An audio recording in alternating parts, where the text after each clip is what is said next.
निर्गमन अध्याय 30। निर्गमन अध्याय 30।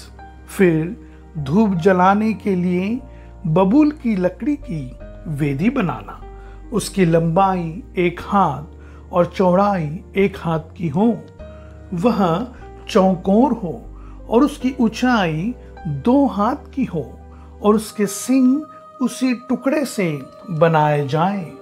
और वेदी के ऊपर वाले पल्ले और चारों ओर के बाजुओं और सिंगों को चोखे सोने से मढ़ना और इसके चारों ओर सोने की एक बाड़ बनाना और इसकी बाड़ के नीचे इसके आमने सामने के दोनों पल्लों पर सोने के 2-2 कड़े बनाकर इसके दोनों ओर लगाना।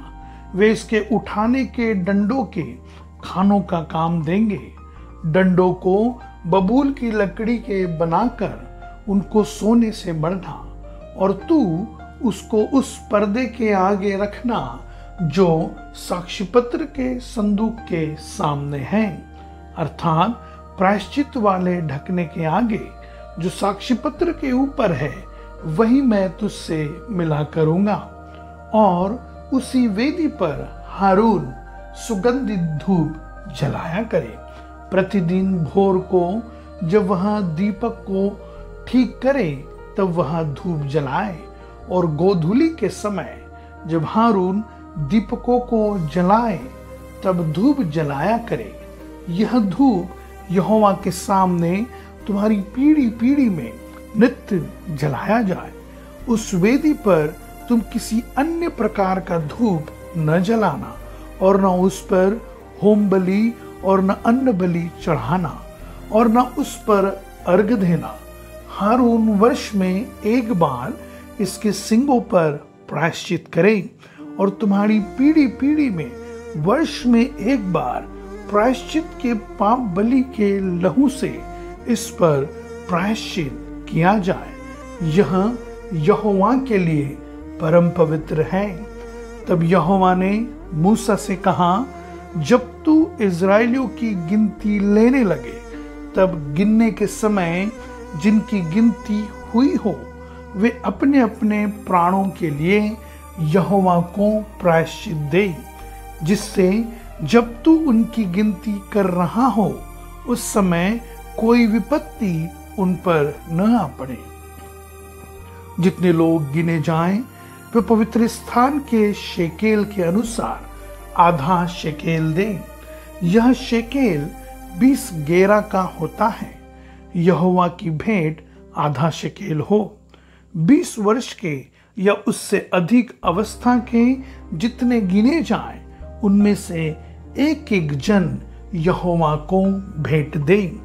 जब तुम्हारे प्राणों के प्रायश्चित के निमित्त यहोवा की भेंट अर्पित की जाए तब न तो धनी लोग आधे शेकेल से अधिक दें और न दरिद्र लोग उससे कम दें। और तू इज़राइलियों से प्रायश्चित का रुपया लेकर मिलाप वाले तंबू के काम में लगाना, जिससे वह यहोवा के सम्मुख इज़राइलियों के स्मरणार्थ चिन्ह ठहरे और उनके प्राणों का प्रायश्चित भी हो।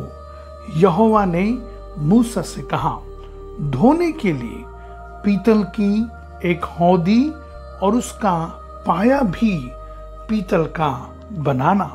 उसे मिलाप वाले तंबू और वेदी के बीच में रखकर उसमें जल भर देना और उसमें हारून और उसके पुत्र अपने अपने हाथ पांव धोया करे। जब जब वे मिलाप वाले तंबू में प्रवेश करें तब तब वे हाथ पांव जल से धोए, नहीं तो मर जाएंगे।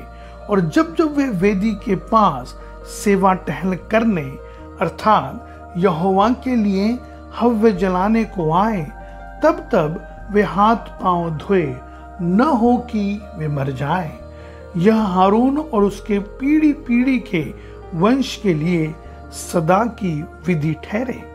फिर यहोवा ने मूसा से कहा, तू उत्तम से उत्तम सुगंध द्रव्य ले, अर्थात पवित्र स्थान के शेकेल के अनुसार 500 शेकेल अपने आप निकला हुआ गंधरस और उसका आधा अर्थात 250 शेकेल सुगंधित दालचीनी और 250 शेकेल सुगंधित अगर और 500 शेकेल तज और 1 हीन जैतून का तेल लेकर उनसे अभिषेक का पवित्र तेल अर्थात गंधी की रीति से तैयार किया हुआ सुगंधित तेल बनवाना। यह अभिषेक का पवित्र तेल ठहरे और उससे मिलाप वाले तंबू का और साक्षी पत्र के संदूक का और सारे सामान समेत मेज का और सामान समेत दीवट का और धूप वेदी का और सारे सामान समेत होम वेदी का और पाए समेत हौदी का अभिषेक करना और उनको पवित्र करना जिससे वे परम पवित्र ठहरे और जो कुछ उनसे छू जाएगा वह पवित्र हो जाएगा। फिर हारून का उसके पुत्रों के साथ अभिषेक करना और इस प्रकार उन्हें मेरे लिए याजक का काम करने के लिए पवित्र करना और इज़राइलियों को मेरी यह आज्ञा सुनाना। यह तेल तुम्हारी पीढ़ी में मेरे लिए पवित्र अभिषेक का तेल होगा। यह किसी मनुष्य की देह पर न डाला जाए और मिलावट में उसके समान और कुछ न बनाना। यह पवित्र है। यह तुम्हारे लिए भी पवित्र होगा। जो कोई इसके समान कुछ बनाए या जो कोई इसमें से कुछ पराये कुल वाले पर लगाए वह अपने लोगों में से नष्ट किया जाए। फिर यहोवा ने मूसा से कहा, बोल, नखी और कुंदरू ये सुगंध द्रव्य शुद्ध लोबान समेत ले लेना। ये सब 1 तौल के हो और इनका धूप अर्थात नमक मिलाकर गंधी की रीति के अनुसार चोखा और पवित्र सुगंध द्रव्य बनवाना।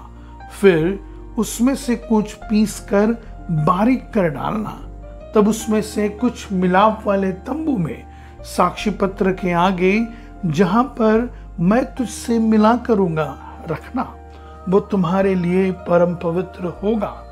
जो धूप तू बनवाएगा मिलावट में उसके समान तुम लोग अपने लिए और कुछ न बनवाना। वो तुम्हारे आगे यहोवा के लिए पवित्र होगा। जो कोई सूंघने के लिए उसके समान कुछ बनाए वह अपने लोगों में से नष्ट किया जाए।